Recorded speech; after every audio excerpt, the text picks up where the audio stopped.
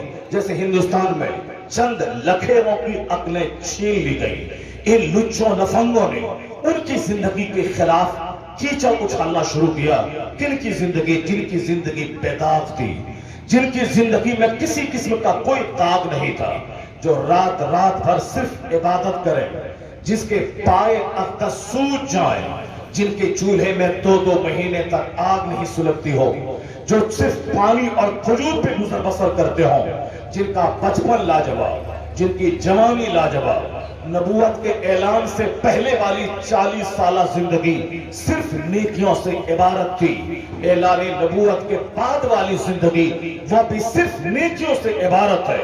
ایک ایسا شخص جو کماتا ہے نبوت کے اعلان سے پہلے تاکہ غریبوں کو کھلائے، تاکہ بیواؤں کو دے، تاکہ مسکینوں کو دے، تاکہ مہمانوں کی خدمت کرے، یعنی سرکار دو جہاں جب آپ کی عمر 12 سال کی تھی، اپنے چچا کے ساتھ جب آپ بصرہ گئے، چچا کے ساتھ ملک شام گئے، چچا کے ساتھ یمن گئے، اس وقت بزنس کرتے تھے، نبوت کا اعلان نہیں ہوا تھا، آپ کی بالکل چڑھتی ہوئی جوانی ہے، لیکن پیسہ کما کے کرتے کیا تھے؟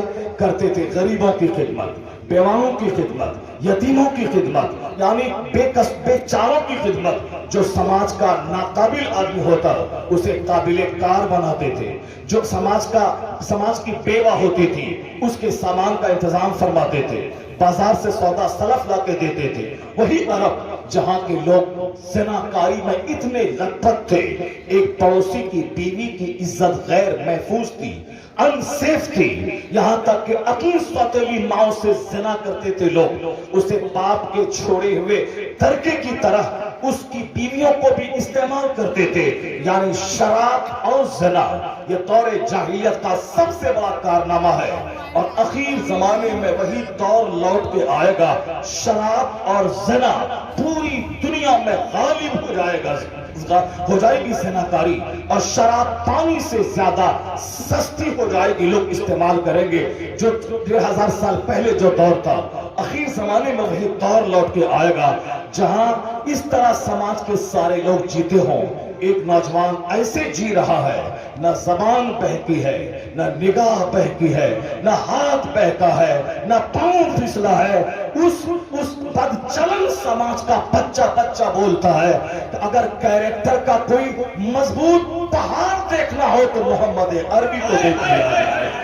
اس بد چلن سماج کے لوگ کہتے تھے بے داغ بچپن، بے داغ جوانی، یعنی جوانی ایسی کہ لوگ امانت دار، امین کہنے لگے، ٹرسٹ وردی کہنے لگے، اور لوگ اسے صادق الوعد کہنے لگے، یعنی وعدہ خلافی کے عہد میں وعدہ وفائی کے پرتیک مصطفیٰ کے لوگ کہنے لگے۔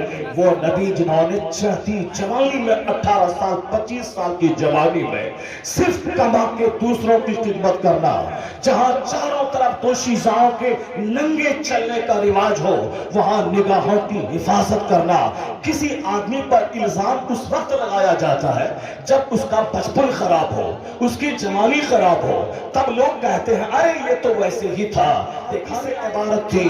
اور پھر دیکھانے شادی کے بعد کیا ہوا، ان کو نئی نئی لڑکی کی چاہت تھی۔ میں کہتا ہوں ان ظالموں، خسیسوں اور رسیلوں کو مصطفیٰ کی بے داغ زندگی کا مطالعہ کرنا چاہیے۔ دنیا کا سب سے حسین ترین انسان جن کے حسن کا عالم تو یہ تھا، جناب ابو ہریرہ، جو حضور کی محفل میں بیٹھنے والا۔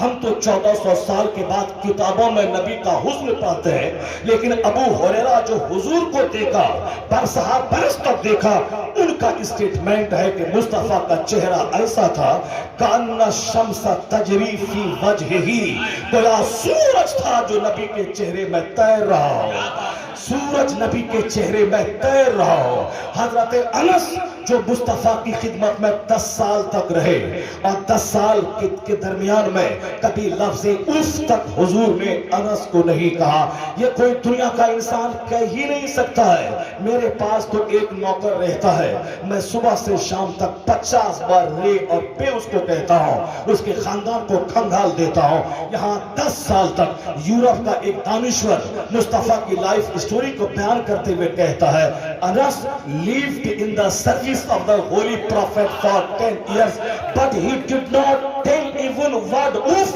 یعنی انس 10 سال تک مصطفیٰ کی خدمت میں رہے مگر لفظ اوف تک اس اخلاق کے پہاڑ میں نہیں کہا۔ یہ اس بات کی دلیل ہے نہ اس جیسا انسان پہلے کوئی پیدا ہوا نہ قیامت تک کوئی پیدا۔ رسالت، شان مصطفیٰ، عظمت مصطفیٰ، تاریخ آدمیت کا اکلوتا انسان، تاریخ انسانیت کا اکلوتا انسان۔ تاریخ آدمیت نے آج تک اس انسان کی شکل و صورت کا دوسرا نہیں دیکھا جن کا بچپن بے داغ ہو، جن کی جوانی بے داغ ہو، جن کی زندگی کا ایک ایک چیپٹر لاجواب ہو۔ میں کہتا ہوں جن کی زندگی میں کچھ پہلے سے گڑبڑ ہوتی ہے تب بعد میں لوگ اس میں عیب نکالتے ہیں ارے یہ تو پہلے سے ویسا تھا۔ میں کہتا ہوں ظالموں، مصطفیٰ جان رحمت کی زندگی میں مکہ کے دشمنوں نے بھی عیب نہیں نکالا اس تعلق سے کہ ان کی نظر بہکی ہے۔ نہیں، وہاں کے تو بڑے بڑے خاندان کے لوگ کہتے تھے کاش محمد عربی میرے داماد بن جائیں، میری نسلیں فخر کریں گی، میری نسلیں فخر کریں گی، میری نسلیں فخر کریں گی ان کی دامادی پر، چونکہ جو حسن و جمال اللہ نے دیا تھا، حسن کا اپنا اٹریکشن ہوتا ہے، خوبصورتی کی اپنی کشش ہوتی ہے، خوبصورتی ساتھ بڑھتے ہوئے آدمی کے قدم کو روک لیتی ہے، اس لیے ایک اچھا سا چہرہ آدمی کے دل پہ اثر ڈالتا ہے۔ حسن اور حسن کا اپنا کمال ہوتا ہے، تو اب اندر کے کردار کی خوبصورتی یہ ایک الگ خوبصورتی ہے، اور پرسنالٹی کی خوبصورتی، یہ دونوں حسن حسن ان کی شخصیت کو لاجواب بنا دیتی ہے. یعنی انٹرنل بیوٹی اور out ward beauty doubly attractive personality کو بنا دیتی ہے. مصطفیٰ کا یہ ظاہری حسن تھا کہ 25 سال کی جوانی میں جب راستے سے گزرتے تھے تو دوشیزائیں تمنا کرتی تھی کہ کاش محمد عربی میرے نکاح میں آ جائے, میری نسل فتح کرے گی. یہ جوان مصطفیٰ کی بیدار جوانی تھی. اس وقت اگر حضور چاہتے, اس وقت سرکار دو جہاں کھانا کھاتے تھے, اس وقت ان کے پاس مال کی فراوانی تھی, وہ بزنس کرتے تھے چچا کے ساتھ میں, ان کے پاس مال تھا, مال بھی تھا, حسن بھی تھا, اپنا وطن تھا. ہم رات اور دن تبلیغ اسلام کریں. یہ ذمہ داری 40 سال کے بعد آئی کہ رات دن اسلام کی تبلیغ کریں. 25 سال کی چڑھتی جوانی میں فارغ بھی ہیں آپ. یعنی نبوت کی ذمہ داری نہیں ہے کہ میں لوگوں تک اسلام کا پیغام پہنچاؤں. کھاتے تھے آپ, سوتے تھے آپ, مانوتا کی خدمت کرتے تھے, اس وقت فری تھے. اگر چاہتے عرب کے دستور کے مطابق نبی 100 خوبصورت 16 سال کی لڑکیوں سے شادی کر سکتے تھے. چونکہ عرب میں یہ ماحول تھا اس ٹائم میں 100 شادی کرنا, 200 شادی کرنا, یہ عرب کا ماحول تھا. اور جو جس کلچر میں پیدا ہوتا ہے اس کلچر کی بات کو اختیار کرے تو اسے لوگ عیب نہیں مانتے ہیں. مصطفیٰ چاہتے تو اس وقت 50 نہیں, کم سے کم 25 خوبصورت ترین 18 سال کی دوشیزہ سے نکاح کر سکتے تھے. میں ان ظالموں, ان درندوں, ان کتوں کی بات سننے کے بعد میں کہتا ہوں جن لوگوں نے اس چاند پہ تھوکنا چاہا ہے, اس عظمت کے سورج کو داغدار دکھانے کی کوشش کی ہے, وہ ٹی راجا جیسا کلوا جس کا چہرہ کالا, جس کا دل کالا, وہ بدتمیز کا چہرہ نہیں دیکھا, جس کا دل کالا, جس کا چہرہ کالا, جس کا وجود کالا, جس کی سوچ کالی, اس کی فکر کالی, یعنی جس کا سارا ایگزسٹنس کالا ہے, جو داغدار ہے. آپ نے بھی دیکھا ہوگا اس بدتمیز کا چہرہ کالا, لباس چاہے لباس وائٹ پہنے مگر اس کا وجود کالا, اس کا دل کالا. آئینہ دیکھ لیتا وہ ٹی راجا, اسے اپنا چہرہ نظر آ جاتا. بدتمیز راجنیتی کرنے کے لیے گندی باتوں کا سہارا کیوں لیتا ہے؟ راجنیتی کرنے کے لیے کوئی اعلیٰ کام کا سہارا لے, مانوتا کی سیوا کر, سروس کر, اچھی بات بول, لوگ تمہیں ہاتھ پہ اٹھا لیں گے. مگر گھناؤنی بات بول کر کیوں تم اپنے گروپ میں ہیرو بننا چاہتا ہے؟ چہرہ دیکھ لیتا سور جیسا چہرہ تیرا, اور تو چلا ہے اس پر انگلی اٹھانے جن کے چہرے کی شان بھی لیتا ہے سور.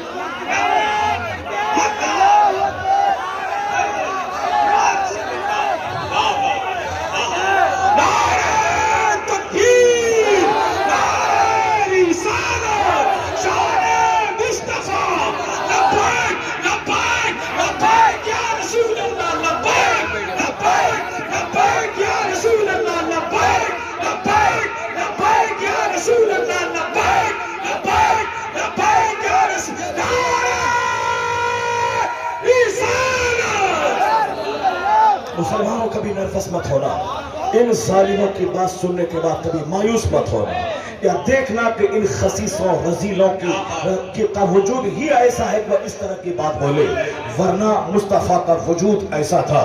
حضرت ابو ہریرہ کہتے ہیں کہ سرکار دو جہاں کا چہرہ اقدس ایسا لاجواب تھا, ان کا کاندھا ایسا لاجواب تھا جیسے کسی چاندی کو ڈھال دیا گیا ہو. اللہ اکبر. حضرت انس کہتے ہیں جو 10 سال خدمت میں رہے, وہ کیا کہتے ہیں؟ وہ کہتے ہیں کہ وما مسستو دیباجتن اور حریرن الینا من کف رسول اللہ, میں نے دنیا کا کوئی ریشم, کوئی دیباج مصطفیٰ کی ہتھیلی سے زیادہ نرم میں نے نہیں پایا. اور وہ جس نے حضور کو دیکھا, جو حضور کی خدمت میں رہے, وہ کہتے ہیں وما شمنت مسکن اور انورتن اطیب من رائحت نبی علیہ السلام, میں نے دنیا کی کوئی کستوری, دنیا کا کوئی نہیں پایا.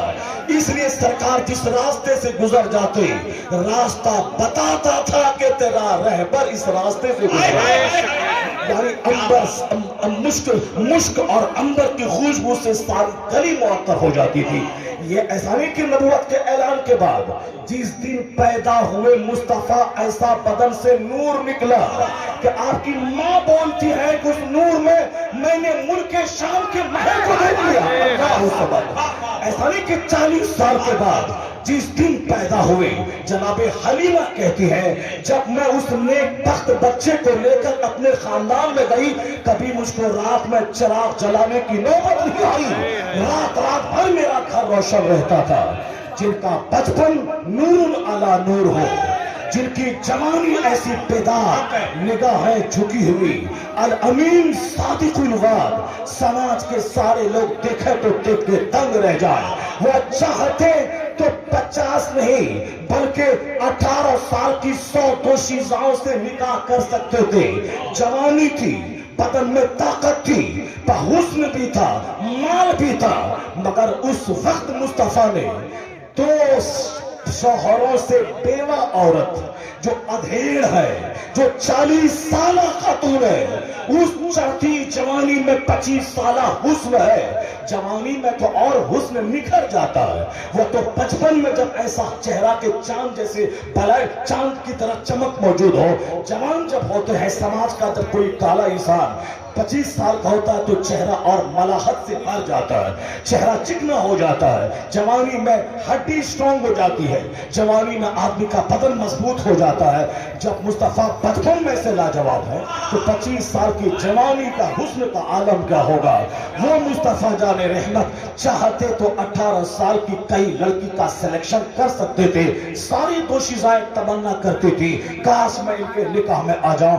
اس وقت اس کردار کے اخلاق کے پتلے نے 40 سالہ ادھیڑ عورت جو 2 شوہر سے بیوہ ہو چکی تھی ان کا سلیکشن کیا۔ اس کا مطلب ہے کہ مصطفیٰ کی شادی عیش پسندی کے لیے نہیں تھی، ورنہ عیش 40 سالہ خاتون سے کیا کرنے کا، 25 سال کی جوانی میں 18 سال کی خاتون سے کرنے کا تھا۔ مگر طاقت بھی ہے، حسن بھی ہے، مال بھی ہے، جوانی بھی ہے، اور ادھیڑ عمر کی خاتون سے آپ نے عقد کیا۔ اس کا مطلب ہے کہ 15 سال کے بعد جو نبوت کا اعلان ہونے والا ہے، اس میں جو سب کو رحمتوں کا حصہ ملنے والا ہے، اسی میں وہ بیوائیں بھی شامل تھی جو بیوائیں ابھاگن مانی جاتی تھی۔ ان عورتوں کا قصور کیا ہے جو آج شادی ہوئی 4 دن کے بعد شوہر اس کا مر گیا؟ اس لڑکی کا کیا قصور ہے؟ وہ اپنی موت سے مرا ہے، مگر سماج اسے ڈائن کہتا تھا، سماج اسے قاتل کہتا تھا۔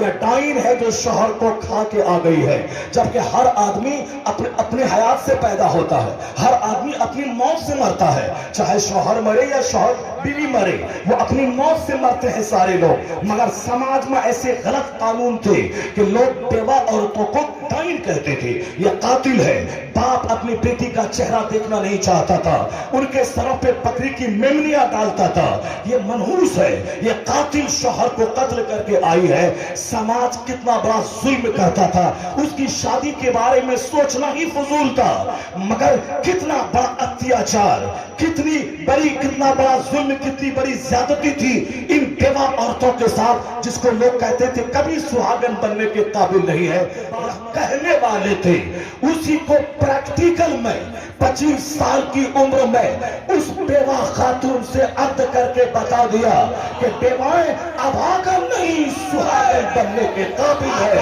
تو میں کہتا ہوں جس مصطفیٰ نے بیواؤں کو سمان دیا کہ آج ہندوستان کی بیواؤں کی شادی ہو رہی ہے، آج عرب کی بیواؤں کا نکاح ہو رہا ہے، امریکہ کی بیواؤں کی شادی ہو رہی ہے، یہ احسان مصطفیٰ جان رحمت کا ہے جو غلط نیتی کو توڑ کر بیواؤں کو جینے کا حق عطا کر دیا، بیواؤں کو جینے کا حق عطا کیا ہے۔ سر رحمت دو عالم مصطفیٰ ہے، رحمت